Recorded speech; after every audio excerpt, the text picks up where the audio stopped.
Hello my dear friends, स्वागत करता हूं मैं आपका एक ज्ञान के इस अध्याय के अंदर जिसमें हम पढ़ेंगे थर्मल इंजरीज, जो कि है फॉरेंसिक मेडिसिन एंड टॉक्सिकोलॉजी का एक चैप्टर।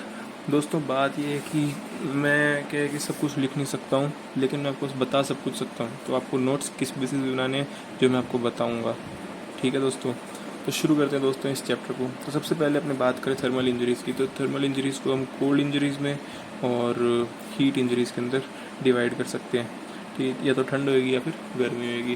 कोल्ड इंजरीज़ को अगर हम बात करें तो जनरल इफेक्ट्स और लोकल इफेक्ट्स के अंदर डिवाइड करेंगे, और वहीं जो था हीट इंजरीज़ होएगी, हीट इंजरीज़ को हम जनरल इफेक्ट्स और लोकल इफेक्ट्स में ही डिवाइड करेंगे। तो दोस्तों देखिए, जनरल इफेक्ट्स के अंदर क्या आएगा, मतलब कि जो जनरली बॉडी, पूरी बॉडी के अंदर जो होंगी, यानी हाइपोथर्मिया। तो कोल्ड इंजरीज में हम हाइपोथर्मिया पढ़ेंगे। हाइपोथर्मिया क्या होता है? कोर टेम्परेचर जो होता है बॉडी का वो 35 डिग्री सेल्सियस से थोड़ा कम जाए, ठीक है, मतलब 35 डिग्री सेल्सियस से कम होना चाहिए। और इसको अपने मेजर कैसे करते हैं? अपने रेक्टम के अंदर थर्मोमीटर लगा के, या फिर लोअर एंड ऑफ ईसोफेगस से अपने मेज़र करेंगे टेम्परेचर को।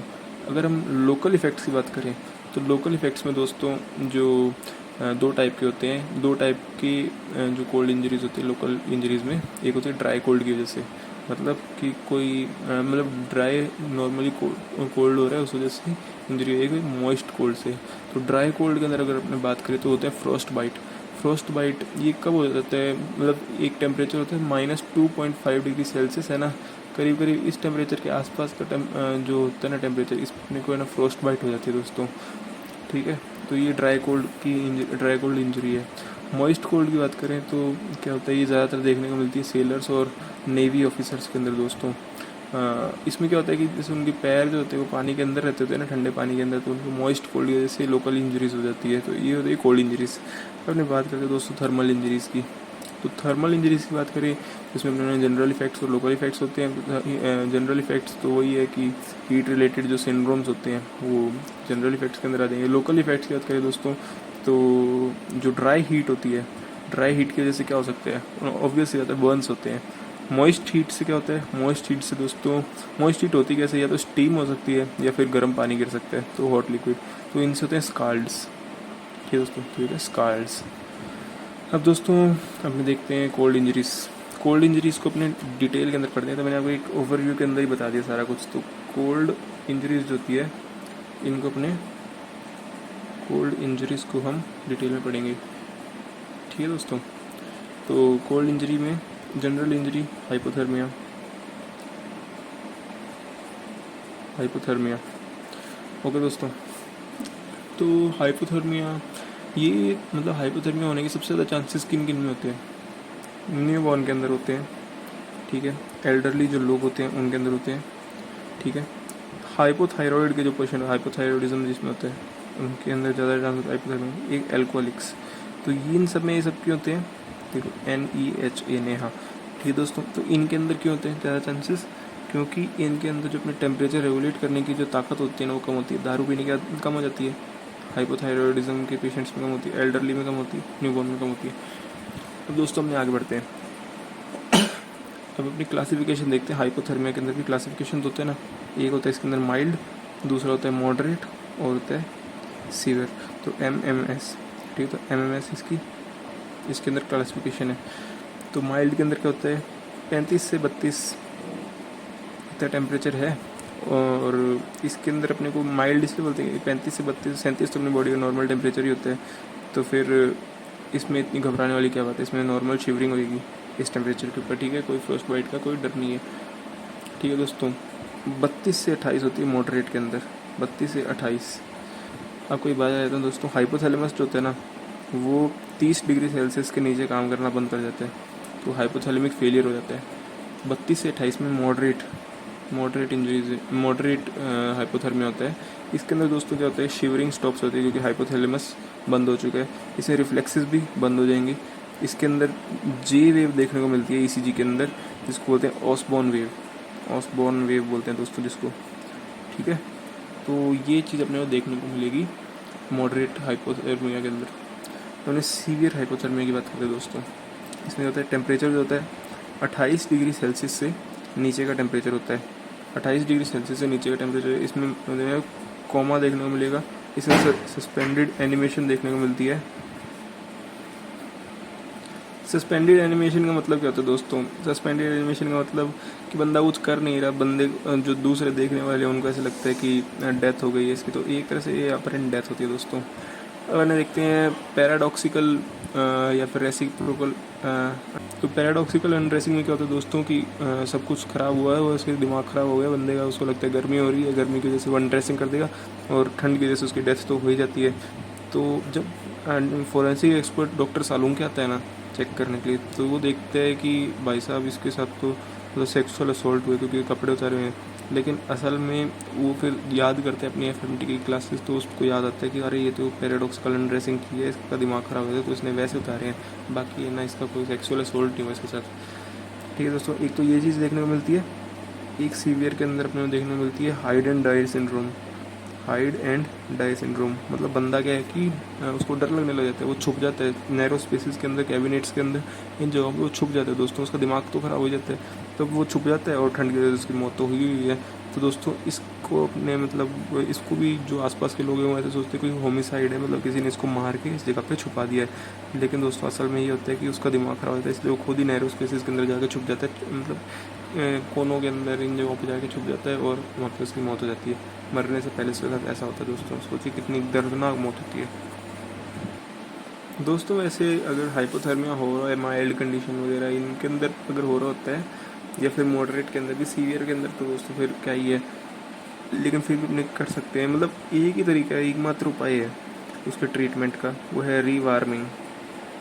रीवार्मिंग मतलब उसको है ना गर्म पानी थोड़ा मतलब 37 डिग्री से लेके 40 डिग्री सेल्सियस का जो पानी होता है, या फिर इतना जो एनवायरनमेंट होता है उसको प्रोवाइड करो, जिस वजह से उसके ऊपर डालो इतना गर्म पानी, तो उससे क्या है कि वो ठीक होएगा। एकदम गर्म पानी डालो ना जल जाएगा दोस्तों, पागल हो गया आप। तो 37 डिग्री से लेकर 40 डिग्री सेल्सियस का पानी डालो, ठीक है। तो अपने देखते हैं ऑटोप्सी फाइंडिंग्स हाइपोथर्मिया के अंदर। ऑटोप्सी फाइंडिंग्स क्या देखने को मिलती है? उसकी स्किन जो होती है उसमें पेलर आ जाता है, ठीक है, इसको वाइट डेथ भी बोलते हैं, ठीक है, वाइट डेथ बोलते हैं, वाइट डेथ, ठीक है। पिंक हाइपोस्टेसिस देखने को मिलता है, मतलब जो ब्लड का कलर होता है ना वो क्या होता है, थोड़ा पिंकिश होता है, पिंक हाइपोस्टेसिस, ठीक है, ब्लड की वजह से पिंक हाइपोस्टेसिस होता है। और पेनक्रियाटिक नेक्रोसिस देखने को मिलता है दोस्तों, पेनक्रियास जो होता है उसका नेक्रोसिस हो जाता है। इसके अलावा अपने को देखने को मिलती है Vishnu sky, Vishnu sky Vishnu sky ulcer देखने को मिलते हैं। स्टमक के अंदर है ना ब्लीडिंग होने लग जाती है, ब्लीडिंग स्पॉट्स होते हैं, तो इनको बोलते हैं अपने विष्णु स्काई अल्सर्स। ओके दोस्तों, तो ब्लीडिंग स्पॉट्स होते हैं तो उसको विष्णु स्काई अल्सर्स। ओके, तो अब अपने देखते हैं फ्रॉस्ट बाइट के बारे में। फ्रॉस्ट बाइट के बारे में देखेंगे दोस्तों। तो हुआ ये दोस्तों कि बहुत ज़्यादा कोल्ड था, ड्राई कोल्ड के एक्सपोजर में बंदा आया। अब होएगा क्या कि उसकी जो पेरिफेरीज है ना, यानी कि उसकी उंगलियां, हाथों की, पैरों की, ठीक है, या फिर उसके कान हो गए, या फिर जो एक्सट्रीम जो उसकी पेरिफेरीज है बॉडी की, एक्सट्रीमिटीज़ है, उनके अंदर फ्रॉस्ट बाइट देखने को मिलती है। होता क्या है कि चलो अपने इसको ना जो मतलब 3 टाइप की फ्रॉस्ट बाइट्स होती हैं, डिग्री के हिसाब से होती हैं ये, ठीक है दोस्तों। तो सबसे पहले होती है फ्रॉस्ट निप, वो सुपरफिशियल फ्रॉस्ट बाइट, वो डीप फ्रॉस्ट बाइट। ठीक है दोस्तों, ये 3 टाइप की फ्रॉस्ट बाइट्स होती है। जो फ्रॉस्ट निप होती है उसके अंदर नॉर्मल पैलर आता है, मतलब हल्का पीलापन आता है बॉडी के अंदर, ये रिवर्सिबल होता है, ठीक है। सुपरफिशियल फ्रॉस्ट बाइट आते हैं, इसमें कुछ देखने को मिलते हैं, एनेस्थीसिया देखने को मिलते हैं, मतलब सुन पड़ जाती है, और एरिथमिया देखने को मिलते हैं, यानी रेडनेस आ जाती है बॉडी के अंदर, बॉडी में स्पार्ट के अंदर, ठीक है दोस्तों। तो फिर डीप फ्रॉस्ट बाइट के अंदर क्या होता है, सूजन आ जाती है, इडीमा देखने को मिलती है, ब्लिस्टर्स बन जाते हैं, छाले हो जाते हैं ना, और सबसे गंदा गैंग्रीन, ठीक है दोस्तों। तो फ्रॉस्ट बाइट के भी है ना अलग अलग ग्रेड्स होते हैं, ग्रेड 1, 2, 3, 4 है ना, तो वो मतलब जितना ज़्यादा ग्रेड होएगा उतनी ज़्यादा सीवियरिटी होएगी। इसका भी इलाज है रीवार्मिंग कर दो दोस्तों। तो ये दोस्तों अपनों ने ना रिवार्ड लिखा है, रीवार्मिंग, ठीक है दोस्तों।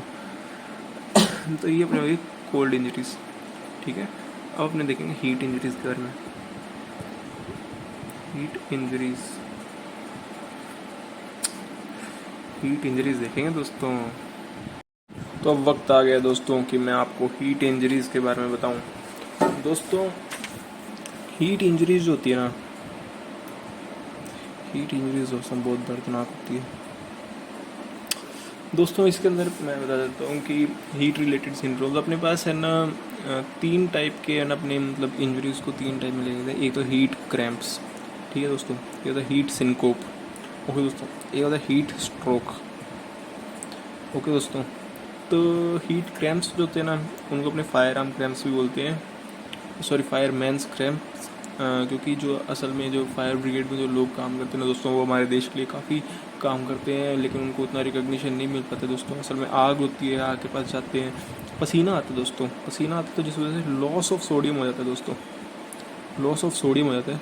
लॉस ऑफ सोडियम की वजह से क्या होता है कि पेनफुल मसल क्रैम्प्स होते हैं, उनके मसल स्पाजम्स होते हैं उनके अंदर। वो किसी को होता है, किसको होता है दोस्तों, गरीब आदमी है तो दोस्तों। तो लेकिन इसके अंदर दोस्तों थर्मो रेगुलेशन जो होता है ना बॉडी का, वो नॉर्मल चलता रहता है, और बॉडी का जो कोर टेम्परेचर होता है ना दोस्तों, वो भी 37 डिग्री सेल्सियस रहता है, नॉर्मल रहता है। अगला आता है हीट सिंकोप। हीट सिंकोप में आता है प्रोफ्यूज स्वेटिंग हो रही होती है दोस्तों, पसीना आ रहा था धड़ाधड़ धड़ाधड़, वाटर का लॉस होता है, जिस वजह से जो ब्लड का जो वॉल्यूम होता है, सर्कुलेटिंग वॉल्यूम, वो कम हो जाता है। वो कम हो जाता है, इस वजह से बीपी कम हो जाता है। बीपी कम हो जाता है तो सेरेब्रल परफ्यूजन, यानी दिमाग के पास जो ब्लड जा रहा था वो कम हो जाता है, जिस वजह से डिजीनेस आ जाती है दोस्तों। बॉडी में क्या हो जाती है, डिजीनेस हो जाती है। तो इसमें भी थर्मो रेगुलेशन नॉर्मल रहेगा, इसमें भी बॉडी टेम्परेचर नॉर्मल रहेगा, 37 डिग्री मेंटेन रहेगा, लेकिन ब्लड वॉल्यूम कम होगी तो उस वजह से क्या सेरेब्रल परफ्यूजन कम हो गया, यानी दिमाग का ब्लड कम हो गया, डिजीनेस आ गई दोस्तों। इसका जो ट्रीटमेंट होता है दोस्तों, सपोर्टिव रहता है, बंदे को सपोर्ट करो, उसको है ना हवा दो, उसको पानी दो, उसको सब कुछ दो, ठीक है दोस्तों। हीट स्ट्रोक दोस्तों दर्दनाक होता है, हीट स्ट्रोक बहुत ही खतरनाक चीज़ होती है दोस्तों। इसके अंदर 3 चीज़ें देखने को मिलती है, मतलब एक तो CNS का डिस्फंक्शन हो जाता है दोस्तों, कोर टेम्परेचर जो होता है ना 40.5 से ज़्यादा हो जाता है, मतलब जो बॉडी का टेम्परेचर होता है 40.5 से भी ज़्यादा चला जाता है। ऐसा क्यों हो रहा है, क्योंकि जो अपने थर्मो रेगुलेशन की जो अपनी मतलब एबिलिटी थी ना, वो कम इम्पेयर हो गई, ख़राब हो गया दोस्तों। थर्मो रेगुलेशन ही बिगड़ गया बॉडी का, जैसे बॉडी का कोर टेम्परेचर है ना बहुत ज़्यादा चला गया। हार्ट रेट जो होता है ना दोस्तों, वो तो इसमें बढ़ जाता है, बीपी कम हो जाता है, बीपी तो उसी वजह से पानी कम हो गया बॉडी में। नहीं दोस्तों, इसमें क्या होता है, लैक ऑफ स्वेटिंग हो जाती है, लैक ऑफ स्वेटिंग होगी दोस्तों, ठीक है दोस्तों। पानी तो पहले ही कम हो गया था, अब क्या है बाद में क्या होता है, लैक ऑफ स्वेटिंग, यानी पसीना आना भी बंद होता है, ये थर्मो रेगुलेशन खराब है। थर्मो रेगुलेशन का पार्ट ही तो है स्वेटिंग। तो इसमें क्या होता है कि जब तक बहुत ज़्यादा एक्जर्शनल हीट स्ट्रोक ना हो जाए ना दोस्तों, तब तक स्वेटिंग नहीं होती, ठीक है दोस्तों। और ऑटोप्सी के अंदर अपने देखें तो पोस्टमार्टम कैलोरिसिटी, यानी मरने के बाद भी जो बॉडी का टेम्परेचर है ना, वो क्या है, वो कम नहीं हो रहा है। पोस्टमार्टम कैलोरिसिटी देखने को मिलती है, बॉडी वार्म रहती है डेथ के बाद भी। तो क्या है कि मतलब हीट एक्सपोजर की वजह से ये सब कुछ होता है दोस्तों। तो ये हीट इंजरीज में आ गई दोस्तों। अब हम पढ़ेंगे बर्न्स के बारे में। बर्न्स जो होते हैं ना, बर्न्स के बारे में पढ़ेंगे दोस्तों। जलने के बाद बर्न हो जाता है बंदा, ठीक है दोस्तों। हाँ, तो ये किस वजह से होते हैं, ये ड्राई हीट के एक्सपोजर की वजह से होते हैं। ड्राई हीट की वजह से अपने एक्सपोजर में आए तो उसके वजह से बर्न हो जाएंगे। देखो दोस्तों, ड्राई हीट 2 टाइप की हो सकती है, एक तो कम, एक ज़्यादा। तो कम यानी 44 डिग्री सेल्सियस मान लो, 44 डिग्री सेल्सियस की अगर आप 44 डिग्री सेल्सियस पर अपने 5 से 6 घंटे बिता दिए ना, ताकि बर्न हो जाएगा। और वहीं थोड़ा ज़्यादा यानी 65 डिग्री सेल्सियस, 65 डिग्री सेल्सियस के अगर आप कॉन्टेक्ट में रहे 1 से 2 सेकंड के लिए भी दोस्तों, आपके बर्न हो जाएगा, ठीक है दोस्तों। तो ये ड्यूरेशन ऑफ हीट जो होती है ना, वो टेम्परेचर भी है ना बर्न को मतलब अलग अलग बना सकता है। तो दोस्तों क्लासिफिकेशन के बारे में देखें, क्लासिफिकेशन देखते हैं दोस्तों। तो क्लासिफिकेशन इसके अंदर दोस्तों एक होती है, पहली होती है डुपीट्रेन, DUPUY TREN, डुपीट्रेन क्लासिफिकेशन। इसमें 6 डिग्री के बर्न्स होते हैं, मतलब 6 अलग अलग डिग्रीज बताई हुई है बर्न्स की, ठीक है। दूसरा है विल्सन्स क्लासिफिकेशन, विल्सन्स क्लासिफिकेशन। इसके अंदर क्या है, इसके अंदर 3 डिग्रीज बताई हुई है बर्न की, ठीक है। उसके बाद आती है मॉडर्न क्लासिफिकेशन, मॉडर्न क्लासिफिकेशन। इसके अंदर अपने पास 4 डिग्री होती है, मॉडर्न क्लासिफिकेशन में अपने 4 डिग्रीज होती हैं, ठीक है दोस्तों। इसको मैं आपको ऊपर आ जाता हूँ। ठीक है दोस्तों, तो फर्स्ट डिग्री के अंदर यानी जो 1 डिग्री है, इसके अंदर दोस्तों क्या होता है, सिर्फ एपिडर्मिस इन्वॉल्व रहेगी। ओके दोस्तों, और इसके अंदर क्या है कि सिर्फ आपको रेडनेस देखने को मिलेगी, एरिथमा होएगा।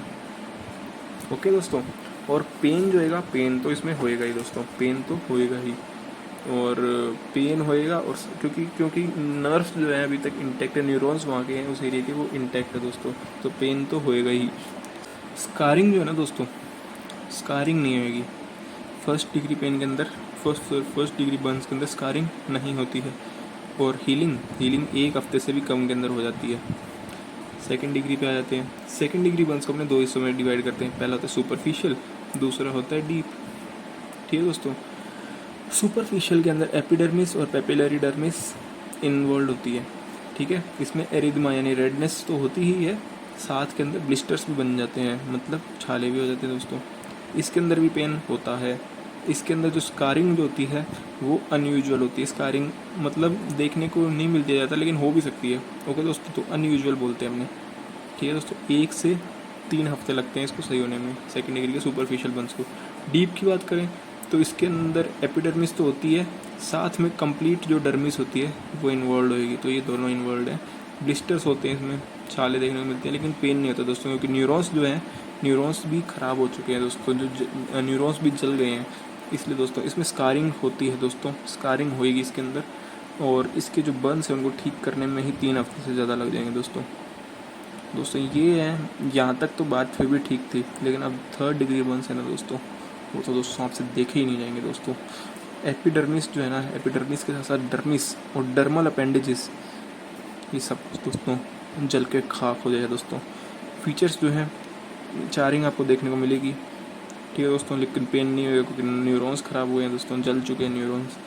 स्कारिंग देखने को मिलेगी दोस्तों, S4 बन जाएगा, मतलब जल के कोयला ही हो जाएगी चीज़। स्कारिंग तो मतलब तगड़े वाली स्कारिंग हुई है। ठीक है दोस्तों, हीलिंग इसमें कभी हो ही नहीं सकती दोस्तों, हीलिंग नहीं होएगी जब तक, हीलिंग होएगी ही नहीं। वैसे तो आप मेडिकल इंटरवेंशन करके देख लीजिए क्या हो सकता है, लेकिन हीलिंग तो नहीं होएगी दोस्तों, थोड़ा बहुत हो जाए लेकिन पूरी तरह से नहीं। फोर्थ डिग्री जो है, फोर्थ डिग्री बर्न्स दोस्तों, स्किन तो जल गई पूरी की पूरी, फेशिया भी पूरा का पूरा जल गया, मसल्स भी जल गई दोस्तों, बोन्स भी जल गई। ठीक है दोस्तों, इसमें चारिंग होएगी, मतलब कोयला हो जाएगा मामला। ठीक है, पेन जो होएगा नहीं आएगा।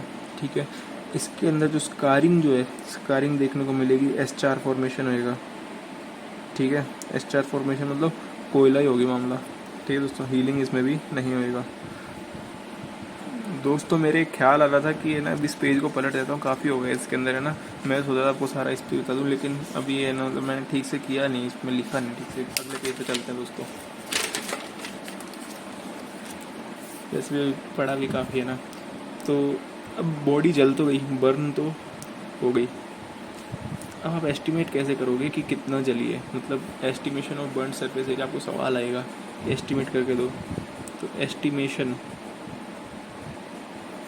ऑफ बर्नड, थोड़ी अच्छी रेटिंग में लिख दें, वो अच्छी रेटिंग भी आती है। बर्नड सरफेस, अभी नहीं, नीचे दिखाऊंगा, सरफेस एरिया, देखा दोस्तों।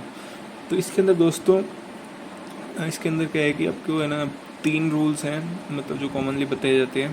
तो पहला रूल जो है, रूल ऑफ वालेस। ठीक है, रूल ऑफ वालेस है दोस्तों, इसको रूल ऑफ 9 भी बोलते हैं।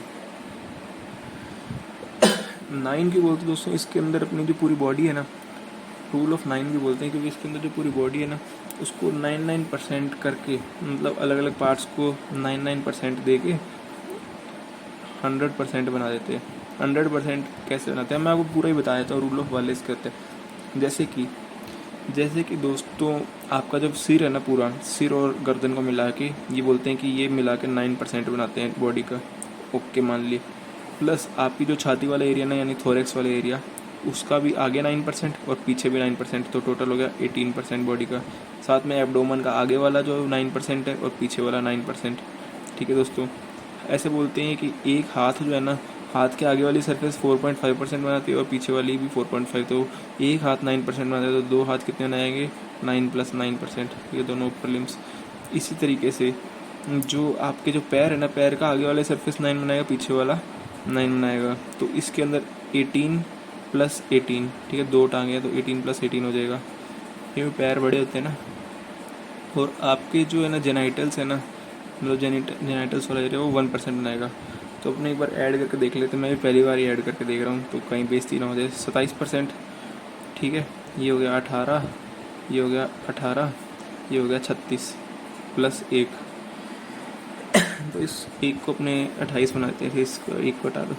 ओके दोस्तों, तो ये 36 + 36 + 28, ठीक है दोस्तों। तो ये कितना हो गया, ये हो गया है 0, इधर गया, ये हो गया है 7, ये 4 + 3 9, और सॉरी 4 + 3 7, और अरे क्या हो रहा है, 12 + 20, सॉरी हाँ 20, तो ऊपर 2 हो जाएगा ना, मैं 1 क्यों लेके जा रहा हूँ, तो ये इधर ये हो गया 100, तो 100%। वैसे मेरे को पता था दोस्तों, मैं ऐसे ही है ना आपके सामने एक्टिंग कर रहा था कि आप सब है, आपसे तो गलती होएगी, और आपसे गलती होगी तो आप है ना बुरा फील ना करो, इसलिए मैंने भी आपको एक बार गलती करके दिखाई है दोस्तों। मैं करके ही बैठा था दोस्तों, ये तो इसमें है ही क्या। तो दोस्तों आपको बताऊँ क्या बोलेंगे वो, इसके अंदर आपको वो बोलेंगे कि ना 9 या फिर 9 के मल्टीपल, वो क्या बोलेंगे आप बोलोगे 9 या 9 के मल्टीपल, जैसे कि 18 हो गया, ठीक है। तो इनके अंदर है ना आपने ना बॉडी को है ना डिवाइड करके रखा हुआ है, जैसे कि इधर 18 और 4.5 भी, मतलब है ना 4.5 × 2 9 होता है, तो ऐसे करके है ना हाँ पर 9 के इर्द गिर्द घूम के आप पूरी बॉडी के ना अलग अलग एरियाज के बंस को कैलकुलेट कर सकते हो। दूसरे की बात करते हैं, दूसरा है लुंड एंड ब्रोडर चार्ट। ये बच्चों के लिए होता है दोस्तों, बच्चों का आपने देखा होगा कि सिर है वो बड़ा हो जाता है, मतलब बड़ा होता है, आप देखो छोटे बच्चों के प्रोपोर्शनेटली थोड़ा बड़ा रहता है। अपने जो जैसे बड़े होने के बाद 9% होता है सिर का साइज, और 18% होता है बच्चों में। बच्चे का साइज़ तो बड़ा नहीं है, लेकिन उसका सिर बड़ा बनाता है भगवान, ठीक है, देखने में थोड़ा ठीक लगता है फिर। तो 15 साल से कम के जो बच्चे हैं ना, उनके अंदर ये लुंड और ब्रोडर्स चार्ट है ना, इसका यूज़ होता है, ठीक है दोस्तों। तो ये है ना क्या है कि अच्छे से है ना एक्सप्लेन कर पाते हैं उन चीज़ों को। और लास्ट में आता है रूल ऑफ पाल्म, जो अपने पढ़ते हैं रूल ऑफ पाल्म, मतलब अपने ना इस तरह से नापते होते हैं ना चीज़ों को।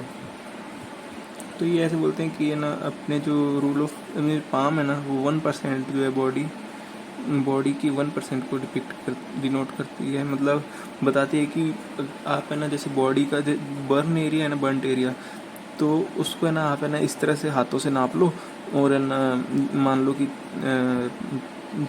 3 हाथ लंबा आपके है ना मतलब बर्न देखा आपने, तो उसका मतलब 3% एरिया जो है वो उसको मतलब 3% एरिया है ना जला हुआ है। तो इस तरह से आप कर सकते हो दोस्तों। तो कॉजेज ऑफ मतलब डेथ, जल गया बंदा, ठीक है, कॉजेज की बात कर लेते हैं। बंदा जल गया तो मतलब उसके जलने के बाद उसकी जो लाइफ है ना, उसको आपको मैं बताता हूँ। इंस्टेंटली क्या हो जाएगा वहाँ पे जलने का, इंस्टेंटली क्या होएगा, तो लैरिंजियल इडीमा होएगा, मतलब जो उसका लैरिंग्स होएगा ना, उसके अंदर है ना इडीमा हो जाएगा, सूजन आ जाएगी, ठीक है। उस वजह से लैरिंजियल स्ट्राइडर भी होएगा, मतलब उस बोलेगा ना तो सीटी बजेगी। उसके बाद कार्बन मोनोऑक्साइड इंटॉक्सिकेशन मतलब कि जो कार्बन मोनोऑक्साइड है ना उसके मतलब अब वो जला था तो उसके ब्लड में मतलब जलते हैं तो कार्बन मोनोऑक्साइड जो होती है वो भी रिलीज़ हो रही है उस जगह पे, तो वो उसकी बॉडी के अंदर कार्बन मोनोऑक्साइड की वजह से भी उसकी बॉडी में इंटॉक्सिकेशन हो सकता है। न्यूरोजेनिक पेन, ठीक है, दर्द तो होएगा ही, वही जल रहा है तो, ठीक है। अब डे 1 में मतलब ये तो इंस्टेंटेनियसली आपको बता दिया। अब डे 1 पे क्या आएगा दोस्तों, बंदा जला है, उसकी बॉडी में डिहाइड्रेशन है, जिस वजह से हाइपोवॉलेमिक शॉक हो जाएगा उसके अंदर, ठीक है दोस्तों। अब डे 2 की बात करें तो डे 2 में क्या आएगा, हाइपोवॉलेमिक शॉक हुआ था, तो उस वजह से उसकी जो किडनी है ना वो किडनी फेल हो जाएगी, रीनल फेलियर हो जाएगा दोस्तों। डे 3 या फिर डे 3 से ज़्यादा, डे 3 या डे 3 के बाद क्या होएगा, बैक्टीरिया जो है ना उसकी बॉडी के अंदर वो जला हुआ है, तो बैक्टीरिया ऑब्वियसली मल्टीप्लाई करेंगे उसकी स्किन के ऊपर, तो सेप्सिस हो जाएगा दोस्तों। सेप्सिस मतलब एग्जैगरेटेड इम्यून रिस्पॉन्स होता है बॉडी का, जो बॉडी के लिए लीथल होता है, तो सेप्टिसेमिया हो जाएगा दोस्तों उसके। दोस्तों ऐसे करके है ना एक बुरी मौत मरता है दोस्तों जलने के बाद इंसान। अब दोस्तों मैं आपको बताऊंगा मार्जोलिन अल्सर के बारे में। मार्जोलिन अल्सर जो होते हैं ना, मार्जोलिन अल्सर जो होते हैं, मान लो कि कभी पहले है ना बंदा जो है उसके ना बर्न मतलब वो जला था, ठीक है, तो उसके स्कार हो गया।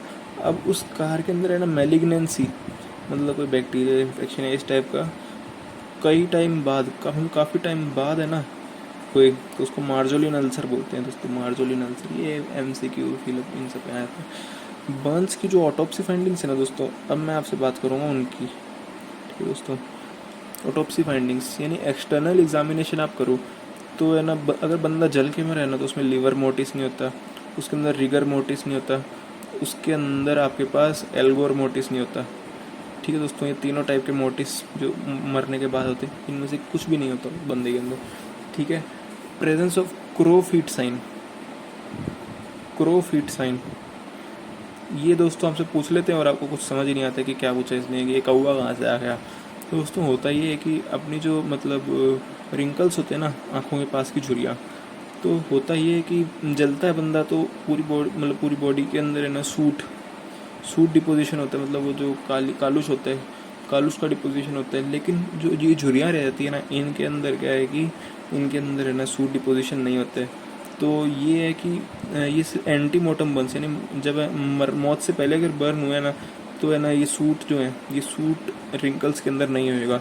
लेकिन अगर बंदा मरने के मतलब ये है ना एक तरह से एंटी मोर्टम जो बर्निंग है ना, एंटी मोर्टम बर्न का ये एक तरह से ना फीचर है कि ना अपने को ना कोई ऐसे उल्लू बना रहा है कि जलने से मौत हुई है, तो अपने ये देख सकते हैं कि है ना रिंकल्स की वजह से है ना, रिंकल्स की वजह से उस जगह पे सूट डिपोजिशन नहीं है, मतलब एंटी मोर्टम बर्न है। अगर ये नहीं है तो इसका मतलब क्रोज फीट साइन नहीं है, और मतलब ये बंदा है ये एंटी मोर्टम बर्न की वजह से नहीं मरा, ये और किसी वजह से मरा है, ठीक है दोस्तों। और भी है ना कई नॉन स्पेसिफिक फाइंडिंग्स अपने को ऑटोप्सी के अंदर देखने को मिलती है, हीट आर्टिफैक्ट्स बोलते हैं जिनको, ठीक है दोस्तों। अभी हीट आर्टिफैक्ट्स होते क्या हैं इनको आपको मैं बताता हूँ। हीट आर्टिफैक्ट्स के अंदर दोस्तों आती है हीट स्टिफनिंग। हीट स्टिफनिंग अब दोस्तों क्या आएगा कि मसल जो है, मसल को आप 65 डिग्री सेल्सियस से ज़्यादा दे रहे हो तो ऑब्वियसली उसके प्रोटीन का कोगुलेशन हो जाएगा, प्रोटीन का कोगुलेशन होएगा, जिस वजह से प्यूजिलिस्टिक एटीट्यूड देखने को मिलेगा। उसकी बॉडी जो होगी ना, वो जैसे बॉक्सर खड़ा होता है ना अपने हाथों को ऐसे करके और ना पैरों को थोड़ा सा बेंड करके, तो उसको बोलते हैं प्यूजिलिस्टिक एटीट्यूड। तो उसकी बॉडी है ना अगर बर्न हुई है तो उसकी बॉडी में हीट स्टिफनिंग देखने को मिलेगी, जिसमें प्यूजिलिस्टिक एटीट्यूड देखने को मिलेगा। अब ने बात करते हैं हीट रप्चर की, ये दूसरी मतलब हीट आर्टिफैक्ट है। इसके अंदर क्या होता है, हीट जो है वो जो मतलब क्या होगा कि हीट जो है वो एक्सपोज होएगी, मतलब बॉडी जो होगी वो हीट में एक्सपोज होएगी, तो उस वजह से क्या होएगा कि है ना उसकी जो बॉडी है ना, जो उसकी एक्सटेंसर सरफेसेस है वो क्या होंगी, वो मतलब वो कट जाएंगी, मतलब फट जाएंगी। मतलब जो ऐसे मान लो कि उसकी ये कागज़ जो होता है इसको अपने फाड़ देते थे ना, ऐसे ही हीट की वजह से क्या होएगा कि उसकी स्किन इतनी ड्राई हो जाएगी कि स्प्लिट हो जाएगी दोस्तों। तो ये होती है लार्ज होते हैं बड़े बड़े जो एक्सटेंसर सरफेसेस है ना, यानी जॉइंट को जो खोलने का काम करती है। मतलब अब मान लो कि मेरा हाथ है, ठीक है, इसको मैं खोलना चाहूँ, सॉरी ये गंदा हो गया। मान लो कि कोई है ना आपकी एक्सटेंसर सरफेसेस है, जॉइंट की बाहर वाली सरफेस, मान लो ये फिंगर है तो इसको मैं खोलना चाह रहा हूँ, तो ये वाली जो सरफेसेस है ये जो है मतलब आपको हाथ पैरिंग में मान लो ना आप,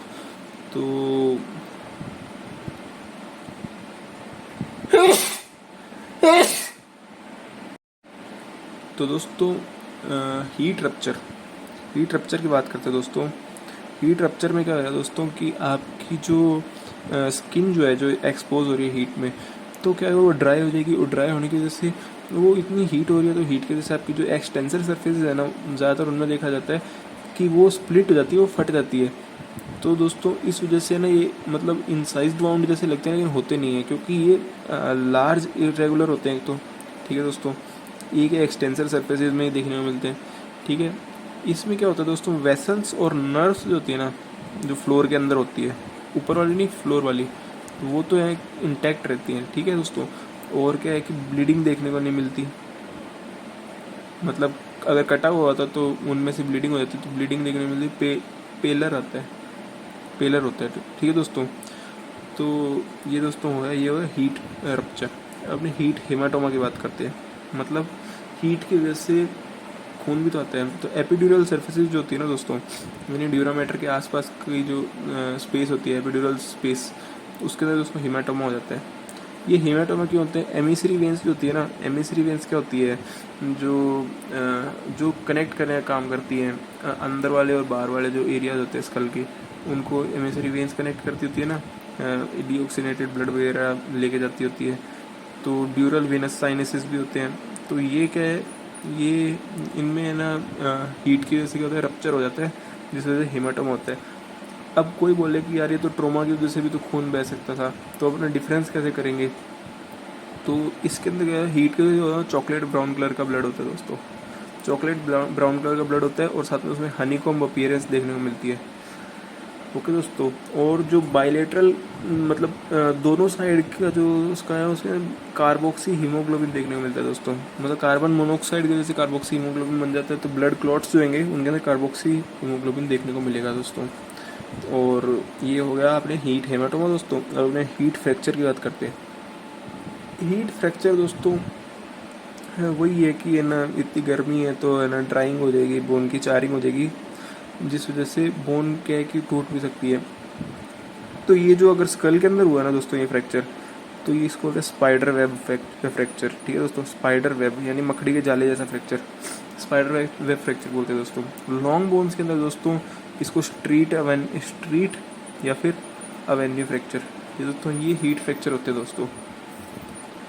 दोस्तों। अब आपको है ना मैं बताता हूँ कि एंटीमोर्टम बर्न्स हुए अगर, तो उनकी है ना फाइंडिंग्स जो होती है उनको याद करने के लिए एक ट्रिक होती है FIRE, फायर, ठीक है दोस्तों।